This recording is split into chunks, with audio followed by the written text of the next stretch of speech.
Alô, teste. São 5h25 da manhã. Hoje é domingo, dia 25 de setembro. E eu tô a caminho de Santo Domingo, na República Dominicana. Tô indo pro Condatos, uma conferência latino-americana de dados abertos. Eu fui para Santo Domingo na intenção de fazer uma espécie de etnografia desse evento e entender como funciona a dinâmica do trabalho com dados na América Latina. Pelo menos nesse espaço de privilégio que é poder participar de um evento internacional, né? A gente sabe que isso é um marcador social importante e eu estava curioso para tentar entender quem ia estar lá, como a dinâmica do evento ia funcionar, qual o perfil dos participantes, como a programação foi pensada e dividida e tal. Eu acabei conhecendo gente muito legal e gravei algumas entrevistas e algumas falas que pipocaram pelo evento e que eu considerava importantes para compor esse retrato. É claro que num episódio de podcast essa história não pode ser contada. Para isso você vai ter que ler minha tese. O que a gente fez aqui foi selecionar algumas boas iniciativas que dão certa dimensão de uma América com ganas de abertura, de transparência, de colaborar para o desenvolvimento de uma região mais integrada e mais democrática. Tudo através de dados.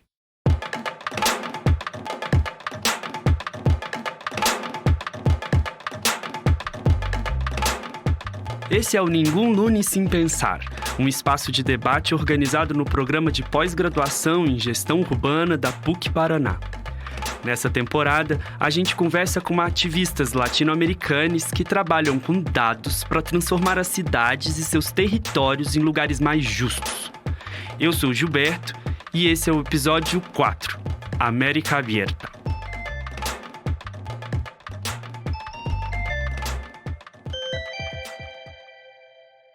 Hace poco lanzamos un manifiesto o declaración que lo que busca es empezar a trabajar en la gobernanza de datos, la inclusividad de los datos y también poner en marcha o en acción los datos, es decir, que estos se utilicen. Esse é o Fred Rodrigues. Ele é colombiano e está diretor regional para a América Latina e Caribe da Parceria Global para o Desenvolvimento de Dados Sustentáveis.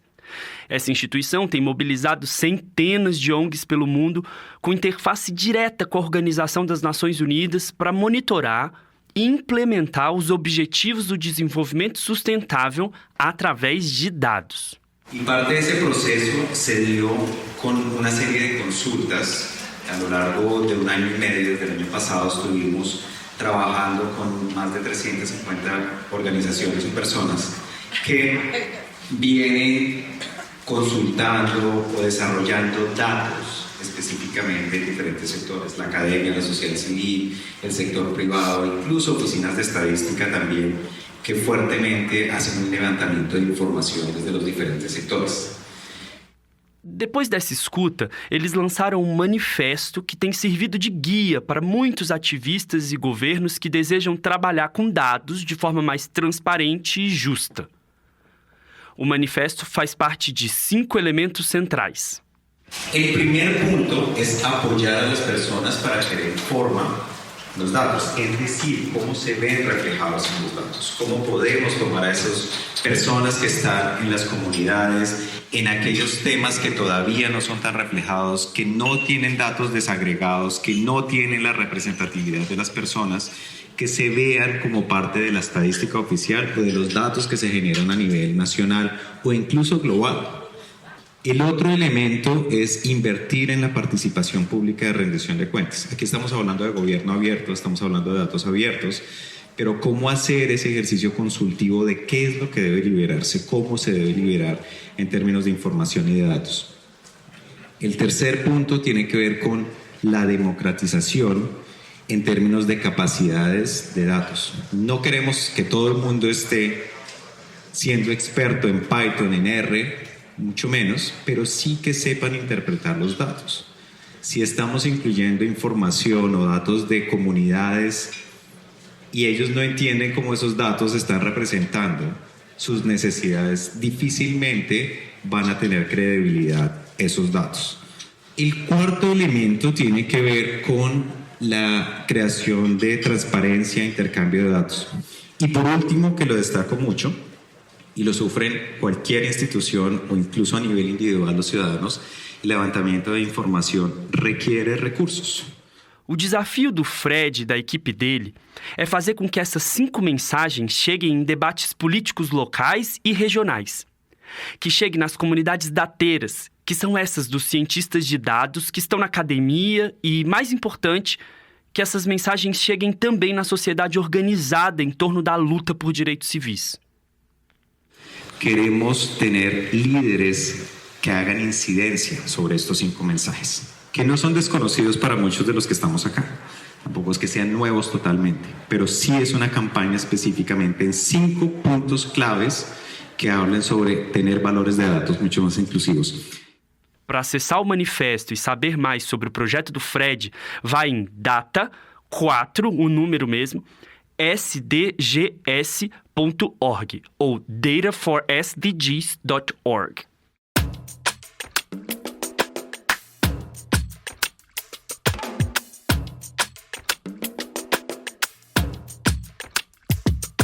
Tem uma coisa que me chamou muito a atenção lá em Santo Domingo. Durante todo o evento, eu percebi que existia uma presença muito tímida de representantes de movimentos sociais organizados em torno do trabalho com dados. O movimento negro não estava lá, o movimento de luta por moradia, pela descriminalização das drogas, pelo direito das crianças, pelas pessoas com deficiência ou dos povos originários. Nenhum deles estava lá. Isso me deixou desconfortável, porque os debates caminhavam todos justamente para a necessidade de engajamento das comunidades, como você ouviu o Fred manifestar. Por outro lado, o movimento de mulheres estava organizado, sim. Em todas as mesas e debates, apesar da maior presença de homens, as feministas pautaram a urgência de diversidade de gênero nos espaços de tecnologia e poder. No episódio 2, a gente viu a potência do movimento feminista na América Latina. Isso também se fez notar no Condatos. Mas a presença que me surpreendeu e emocionou mesmo foi da minha comunidade LGBT. As gays, sapatonas e travestis vieram de vários países e projetos pautando a necessidade de mapear, coletar e gerir dados sobre a comunidade para acessar direitos que nunca foram garantidos, como a manutenção das nossas vidas. Nosotros utilizamos datos de manera transversal, diría, en todo el quehacer que tenemos en la organización. Esse é o Roberto Zapata, ativista de El Salvador. Pero probablemente una de las cosas que más destacaría, que hemos empezado a hacer más recientemente, desde que existe un régimen de excepción en El Salvador que ha restringido varios derechos humanos para muchas personas en el país, es que hemos ido recopilando datos sobre personas LGBTI que han sufrido distintos tipos de arbitrariedades por parte de cuerpos de seguridad en El Salvador, tanto en distintos ámbitos de su vida, en su hogar, en la calle, en sus comunidades, pero también cuando son detenidas en los centros, en las cárceles, etc. Entonces, para nosotros este tipo de información es clave, ya que esperamos que en algún momento pueda servir para hacer una denuncia en contra del Estado salvadoreño, y no consideramos que haya como una imparcialidad para poder llevar a cabo una denuncia que termine en algo positivo. Sin embargo, sí no descartamos el tema internacional y también la incidencia a nivel social, cómo cambiar el pensamiento de la sociedad al respecto de, o utilizando estos datos al respecto de la situación política que existe en el país. Eu queria saber mais sobre esse tipo de ativismo e como ele se encontra com a tecnopolítica dos dados. E aí eu também conversei com a Mônica. Mi nombre es Mónica Linares Hernández, soy una mujer trans salvadoreña.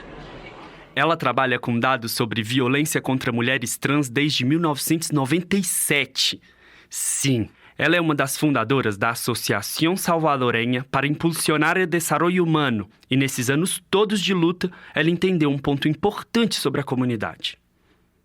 Y bueno, hasta el día de hoy quizás habíamos trabajado más enfocadas en recolectar datos de violencia de derechos humanos de mujeres trans, pero definitivamente hemos notado la necesidad de recolectar datos de poblaciones LGBTI, porque en realidad todos y todas y todes somos una misma comunidad y necesitamos estar al tanto y actualizadas en cuanto a los datos que sistematizamos como organizaciones de sociedad civil, y obviamente además de eso unificar los datos que tenemos junto con los que tiene el gobierno, si es que los tiene, y si no, pues hacer alianzas para poder enseñarles a cómo recolectar datos de nuestras poblaciones LGBTI.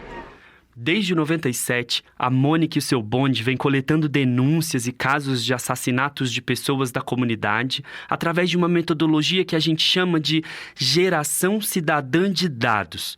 A gente vai deixar umas referências sobre isso na descrição do episódio. Até hoje, foram mais de 700 casos mapeados. Pero la mayoría somos activistas mujeres trans. Entonces, esto nos ha llevado a conocer la data de primera mano. Es decir, nosotras somos quienes hemos vivido y evidenciado esta recolección de datos desde nuestra propia experiencia. Y eso es lo que nos ha enseñado a que ahora hay que trabajar los datos LGBTI para poder tener como una misma base de datos todos y todas. Além da Mônica e do Roberto de El Salvador, eu conversei e bebi uns drinks com um salvadorenho, por supuesto, com o Esteban, que é de uma organização chamada Lambda, da Guatemala.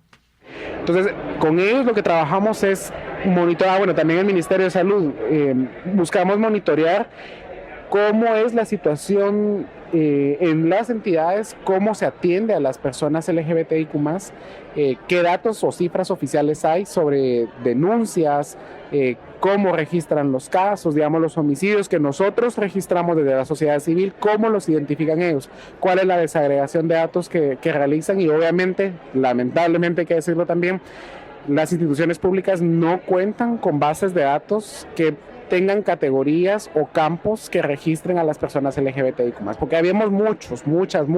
El hecho de que no estemos en los datos oficiales no quiere decir que no existamos. Pareciera que incluso Guatemala es un paraíso para las personas LGBTIQ+, porque los datos no están, pero no es eso, sino que no tienen ellos los campos estipulados, incluso no tienen protocolos o iniciativas o voluntad política para hacer las adecuaciones, y el trabajo que realizamos desde Lambda es principalmente hacer incidencia política para lograr essa inclusão, esse respeito. Lutar contra a invisibilidade é uma das marcas fundamentais dos coletivos que se organizam para produzir dados que representem suas comunidades. Assim, pode ser possível vislumbrar políticas públicas, direitos.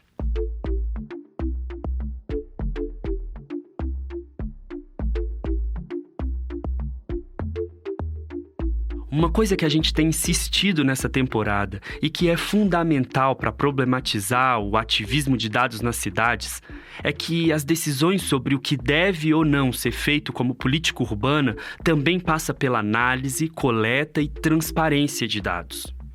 Os governos certamente não serão capazes de entender completamente as necessidades de comunidades locais, quase sempre periféricas, longe de suas vistas generalistas, e ainda mais distante dos interesses econômicos hegemônicos que pressionam a gestão pública. Às vezes, é preciso olhar com uma lupa. Yo una vez estaba en mi colegio, tenía 8 años, a mi mejor amigo le pusieron gafas, todos lo estábamos molestando quitándole las gafas y poniéndolas. Yo se las quité, me las puse y me di cuenta que veía bien. Esse é o Miguel Maldonado, e ele está contando uma história que rolou na infância colombiana dele. O Miguel chegou em casa e disse para a mãe que ele tinha visto o mundo muito melhor com os óculos do amigo dele. Y ese ponerme las gafas de mi mejor amigo mejoró sustancialmente la calidad de vida, o mi calidad de vida. Y eso es lo que hace la red de ciudades como Vamos.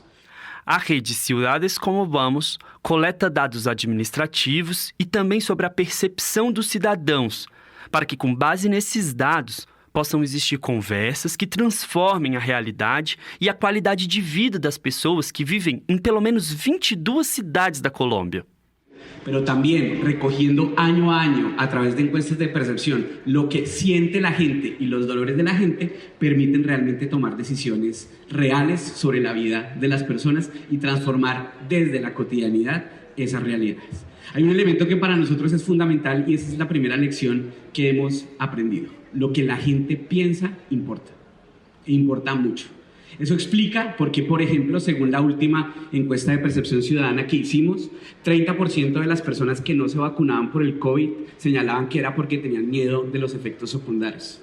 O 45 personas no se vacunaban porque no tenían tiempo para vacunarse. Eso que solamente descubrimos preguntando por los dolores de la gente es lo que nos permite saber cómo ese porcentaje del 85%, del 15% de personas que no se han vacunado, no se vacunan. Y podemos transformar la realidad de esas personas derrumbando mitos o proveyendo escenarios que les permitan cambiar de manera positiva su calidad de vida. Eu não sei para vocês, mas para mim a centralidade dos dados vai ficando cada vez mais evidente. Ou melhor, a centralidade da política dos dados. Melhor ainda, da tecnopolítica dos dados em todos esses contextos. É o que o Miguel está chamando de los dolores de la gente. Además de que esta iniciativa de la Red de Ciudades Como Vamos, que se encarga de producir información de calidad todos los años para que diversos actores tomen mejores decisiones, lo que hacemos nosotros es tratar de que esas decisiones realmente estén basadas en la información y en los datos. Para nosotros es tan importante el 80% de una población como el 15% de la población. Y este mensaje final es: los datos y la información solo tiene sentido si podemos ponernos los lentes de los demás para amplificar la comprensión de los problemas y encontrar mejores soluciones públicas. Pero también los datos adquieren sentido si transforman en la realidad la calidad de vida de las personas.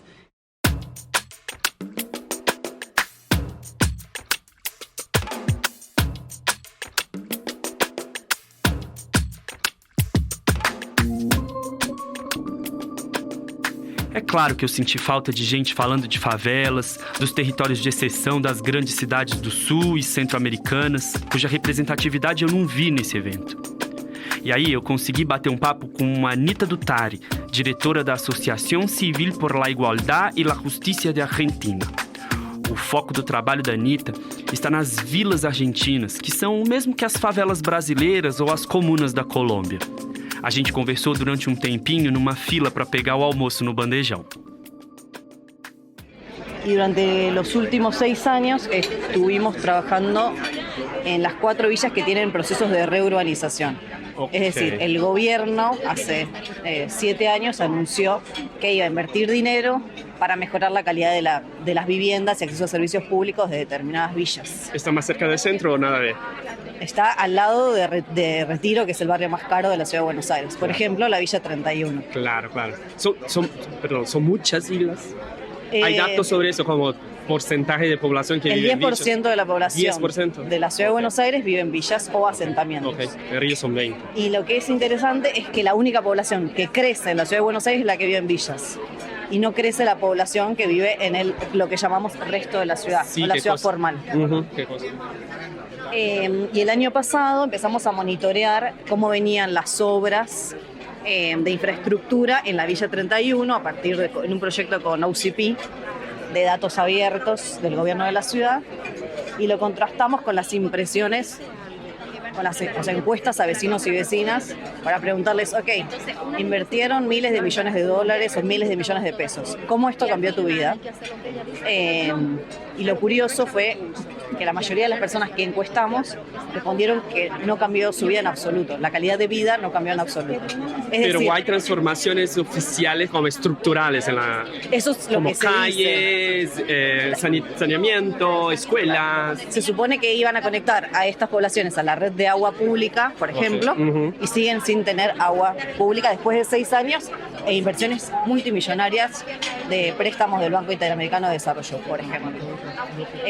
Se suponía que iban a mudarse o iban a ser relocalizadas algunas familias porque las estructuras de las casas, si se puede llamar así, son muy débiles y se van poniendo unas arriba de las otras y no logran relocalizar a toda la población que necesitaba ser relocalizada.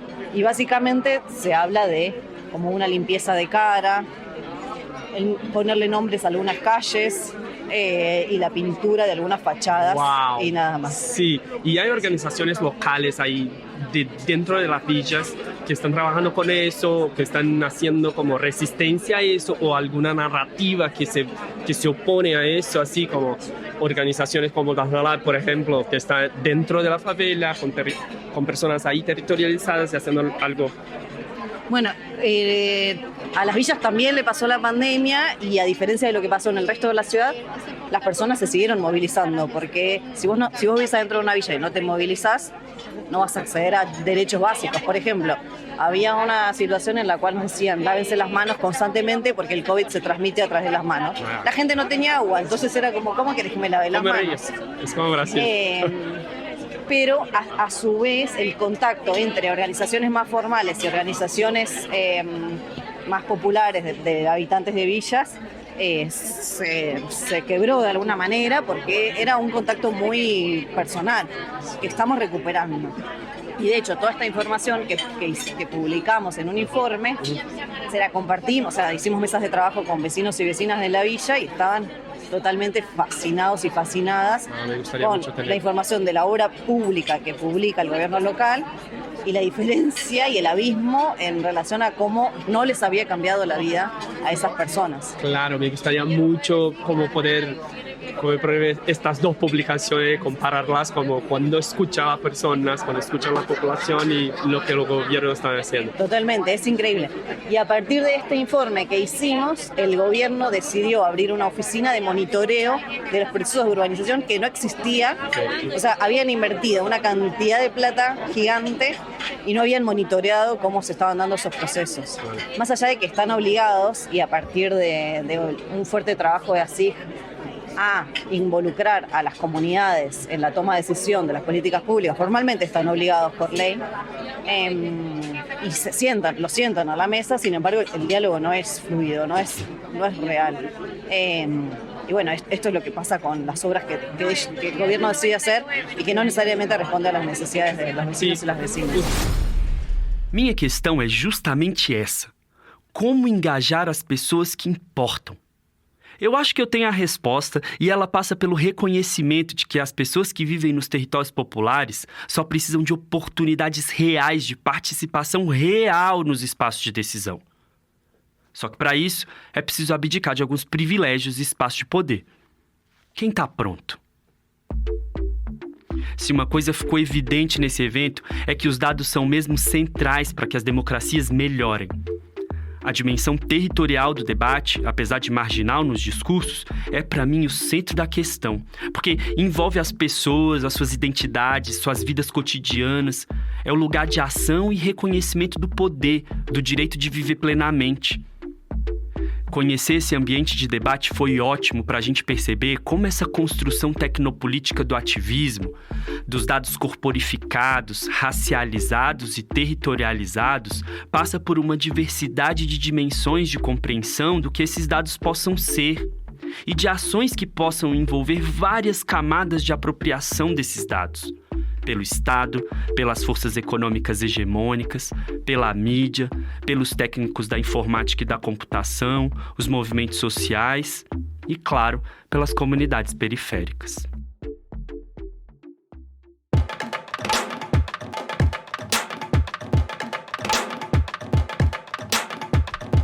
Esse podcast é resultado de uma série de debates que acontecem regularmente no grupo de pesquisa Jararaca, um laboratório de tecnopolíticas urbanas.